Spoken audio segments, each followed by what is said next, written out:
It was 3:47 p.m. on a Tuesday, just 12 days before my younger sister's wedding, when my life irrevocably changed. I was in my corner office at Harper Lane Events, the company I'd built from the ground up over a decade of relentless effort. My assistant, Maya, was quietly working, and the afternoon sun cast warm shadows across the hardwood floor.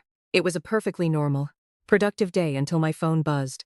I expected a frantic caterer or a panicked bride, but instead I saw messages from my father, Walter, and then my mother, Loretta. I opened the family group chat. My father's message was brief, brutal, and completely unprovoked. "Stay away from the wedding. You are an embarrassment to us." I stared at the screen, unblinking, breathless. My chest tightened. 2 seconds later, my mother's text loaded. "This family does not want you there. You make us look trashy just by standing in the room. Please respect our boundaries and stay home." I read the words twice, letting them sink in, a high-pitched hum ringing in my ears. My eyes slowly drifted to the massive, custom-tooled leather binder on my desk. It was the master planning binder for my sister Paige's wedding. Inside that heavy cover were 8 months of my blood, sweat, and agonizing labor. Every vendor contract, every floral schematic, every customized menu, the intricate lighting designs, the blueprints for the custom dance floor, the string quartet bookings, all of it. And every single contract was signed in my legal name. Every non-refundable deposit, totaling exactly $40,000, had been paid directly from my business checking account. I had poured my hard-earned money into this wedding because my parents couldn't afford the luxury event they were aggressively demanding, and I wanted to help Paige. I was paying for the grand illusion my parents were desperately trying to sell to the groom's incredibly wealthy family. And their gratitude, their absolute final word on the matter 12 days before the event, was telling me I was too trashy to attend the party I had completely bankrolled. Maya looked up from her monitor. She's 27, incredibly sharp, fiercely loyal, and knows my facial expressions better than my own relatives. She saw my face go blank and stopped typing.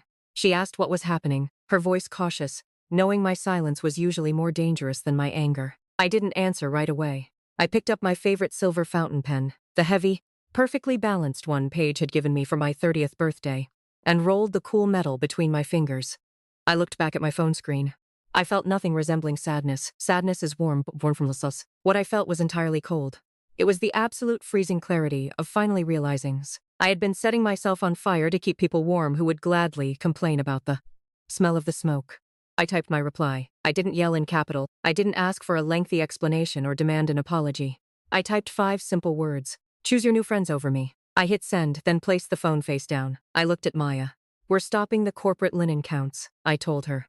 "I need you to open the master cancellation spreadsheet immediately." Maya didn't ask questions. She nodded silently and opened a new tab. I pulled the heavy leather binder toward me, the leather scraping against the desk. I flipped to the first page of the vendor index. 18 vendors in total. 18 separate businesses relying entirely on my corporate credit card to execute a flawless, high-end event in 12 days. My parents had forgotten the most basic rule of legal proceedings and business contracts. The person whose name is signed on the dotted line holds all the power. They honestly thought they could simply erase my physical presence while keeping my wallet firmly locked on the table. They were about to learn a very expensive, very public lesson about breach of contract. They were about to find out exactly what happens when the bank decides to close its doors for good. To truly understand why I was holding a $40 Zusen bag for a family that clearly despised my very existence, you have to understand the toxic, imbalanced dynamic of the Delaney household. I was the oldest daughter. Being the oldest didn't mean I was respected. It meant I was the designated workhorse. Paige, 4 years younger, was the golden child from the moment she was born. I don't say that with bitterness anymore, just cold, objective fact. Paige was soft-spoken, traditionally pretty, compliant, and deeply eager to please. I, on the other hand, was loud, incredibly driven, stubbornly independent, and constantly asking difficult questions my parents absolutely did not want to answer. When I was 20, I made the agonizing decision to drop out of a traditional 4-year college. I realized academia wasn't for me. I desperately wanted to start my own business. My father, Walter, sat me down that same night and told me I was completely ruining my life. He looked me in the eyes and said I would never amount to anything, that I was throwing away my potential, and that he absolutely would not support a daughter who made such foolish, uneducated choices. My mother, Loretta, just sat across from us, sipping her black coffee, nodding slowly and agreeing with every cruel word. They completely cut me off financially the very next morning. So, I had no choice but to build Harper Lane Events from nothing. I worked brutal, mind-numbing 18-hour days. For the first few years, I coordinated chaotic children's birthday parties, Incredibly cheap backyard weddings where I had to set up the folding chairs myself, and local bakery openings just to pay rent. Slowly, painfully, year by agonizing year, I climbed into the mid-tier corporate market, and then eventually clawed my way into the luxury wedding market. By the time I turned 30, I had a full-time staff of 4, a beautiful sunlit office downtown, and a solid 6-figure income. But no matter how much I achieved, it was never enough for my parents. I knew my mother wasn't going to simply let this go. Loretta Delaney doesn't accept defeat, and she certainly doesn't accept public humiliation. She honestly believes she can manipulate reality and bend rules through sheer force of will and a high-pitched voice. I knew she was coming to the office. I just had to sit there and wait. She arrived at exactly 6 p.m. I heard the aggressive, frantic rattling of the locked front door before I even saw her car. I stood up, smoothed my skirt, walked out of my office, and stood calmly in the center of the reception area. Through the heavy glass door, I saw my mother, Loretta. She was wearing her favorite beige country club sweater set, the one she wore when she wanted to look wealthy. But her carefully styled hair was slightly messy, and her face was flushed red with absolute fury. She slammed her flat palm aggressively against the glass pane, gesturing wildly for me to open the door. I walked forward, turned the deadbolt, and took 2 steps back. She stormed into the lobby like a Category 5 hurricane. She didn't even look at the beautiful, expensive office space I had designed. She marched right up to me, stopping mere inches away, and pointed a shaking, manicured finger directly in my face. "What kind of sick, twisted game are you playing, Harper?" she screamed, her voice shrill and echoing off the high ceilings. "Julian at the estate just called me. He said you legally canceled the venue. He said our date is completely gone and given to someone else. Fix it. Pick up your phone, call him right now and fix it. Tell him it was a mistake." I stood my ground. I didn't cross my arms defensively. I kept my posture relaxed, my hands at my sides, and my voice incredibly low and calm, the exact opposite of her frantic energy. "It's not a game, Mom. The venue is officially canceled. The florist is canceled. The high-end catering is. Every single luxury vendor contract with my signature on it has been legally, permanently terminated as of an hour and a half ago." Loretta looked at me as if I was speaking a foreign language. The blood suddenly drained from her face, leaving her pale, blotchy, and horrified. "You cannot do that," she whispered, the sheer panic finally breaking through her initial anger. "It's Paige's wedding. It's the biggest day of her life, and it's in 12 days. You are completely ruining your own sister's life, just because you threw a jealous, childish tantrum." "I am not throwing a tantrum," I replied evenly, my voice like ice. "You and Dad sent me a very clear text message stating that I am an embarrassment to this family. You explicitly told me I make you look trashy in front of the Sinclairs. You banned me from attending the event, so I simply accepted your terms. I stayed away, but I am absolutely not going to finance a $40,000 luxury party for people who are deeply ashamed of my existence. You want a high society country club wedding? You and Dad can pay for it yourselves." She physically recoiled, stepping back as if I had slapped her. She tried to rapidly change tactics, instantly switching from screaming rage to desperate emotional manipulation. Her eyes quickly filled with tears, the fake practice tears she always uses to get her way at department store return counters. "Harper, please," she sobbed, reaching out for my arm. "Your father was just stressed about the budget. You know how he gets when he's anxious. We didn't mean it like that. We were just worried about the seating arrangements and making sure the Sinclairs were comfortable. You are taking a simple misunderstanding entirely out of proportion. You need to call those vendors back right now and give them your credit card." Again, I shook my head slowly, stepping out of her reach. "There is nothing left to call back, Mom. I pulled the funding completely. The massive deposits are gone. The estate has already released the date to a corporate retreat on their wait list. It is completely over." My mother stared at me, the fake tears drying instantly on her cheeks. She finally realized I was not bluffing. She realized she had pushed me entirely too far, and the massive financial safety net she had been comfortably standing on was entirely gone. The ugly, terrifying truth of her situation settled heavily over her. She had 12 days to plan a wedding, absolutely no money in the bank to pay for it, and the wealthy Sinclair family expecting a royal gala. "You are an absolute monster," she hissed. Her voice was pure venom now. "You are doing this on purpose to humiliate me. You have always been jealous of Paige. You just want to destroy our family's reputation." "No, Mom," I said, my voice dropping to a quiet whisper. "I just finally stopped paying the subscription fee for your fake life. Get out of my office." She opened her mouth to scream again, but she looked closely at my face and saw absolutely nothing she could use. No lingering guilt, no sadness, no hesitation, nothing. She turned around abruptly and practically ran out the door. I locked the deadbolt behind her. I watched through the glass as she got into her car. I watched her hit the steering wheel repeatedly with her fists before peeling out of the parking lot. I knew she was going straight to Aunt Brenda's house to drink wine and figure out her next move. The wedding day arrived. I was not there. I spent the day working on a new corporate client proposal, feeling a strange mix of relief and lingering emptiness.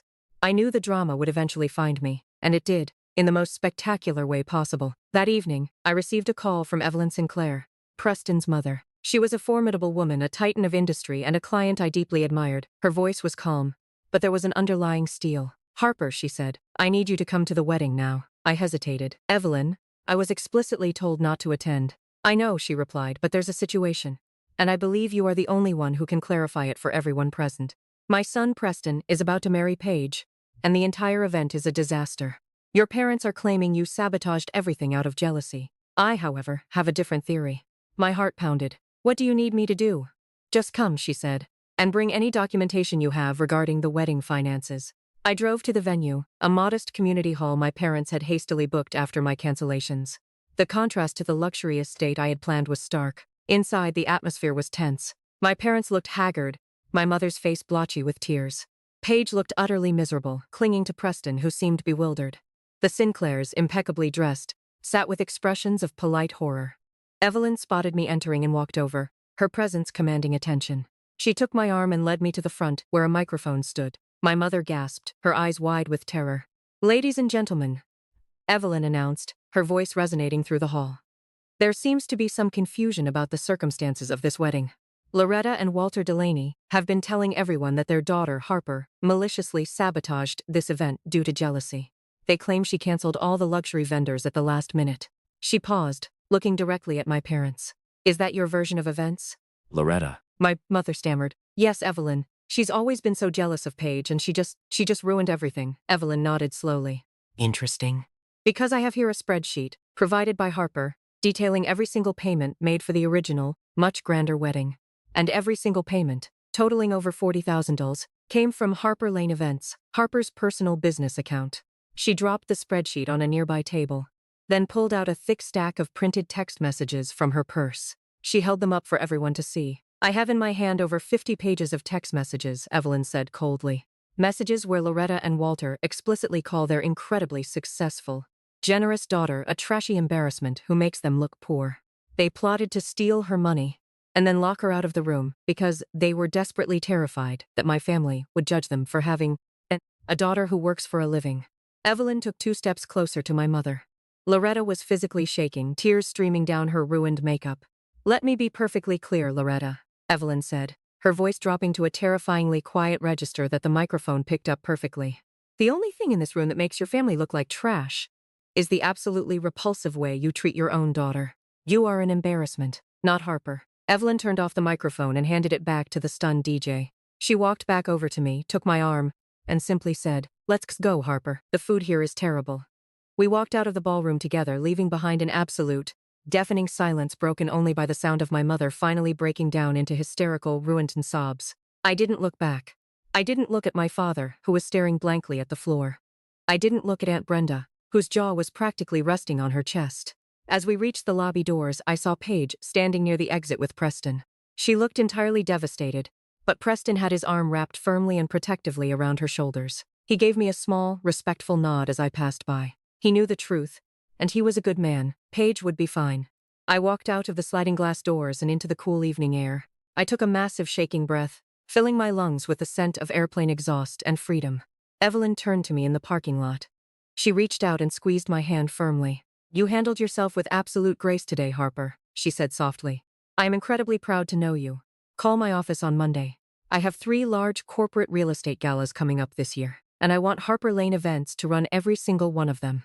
I thanked her, got into my car, and drove away. As I merged onto the highway, watching the neon sign of the Holiday Inn fade in my rearview mirror, I finally let myself cry. I cried for the parents never really had. I cried for the $40,000 I had foolishly spent trying to buy their love. And then slowly I started to laugh.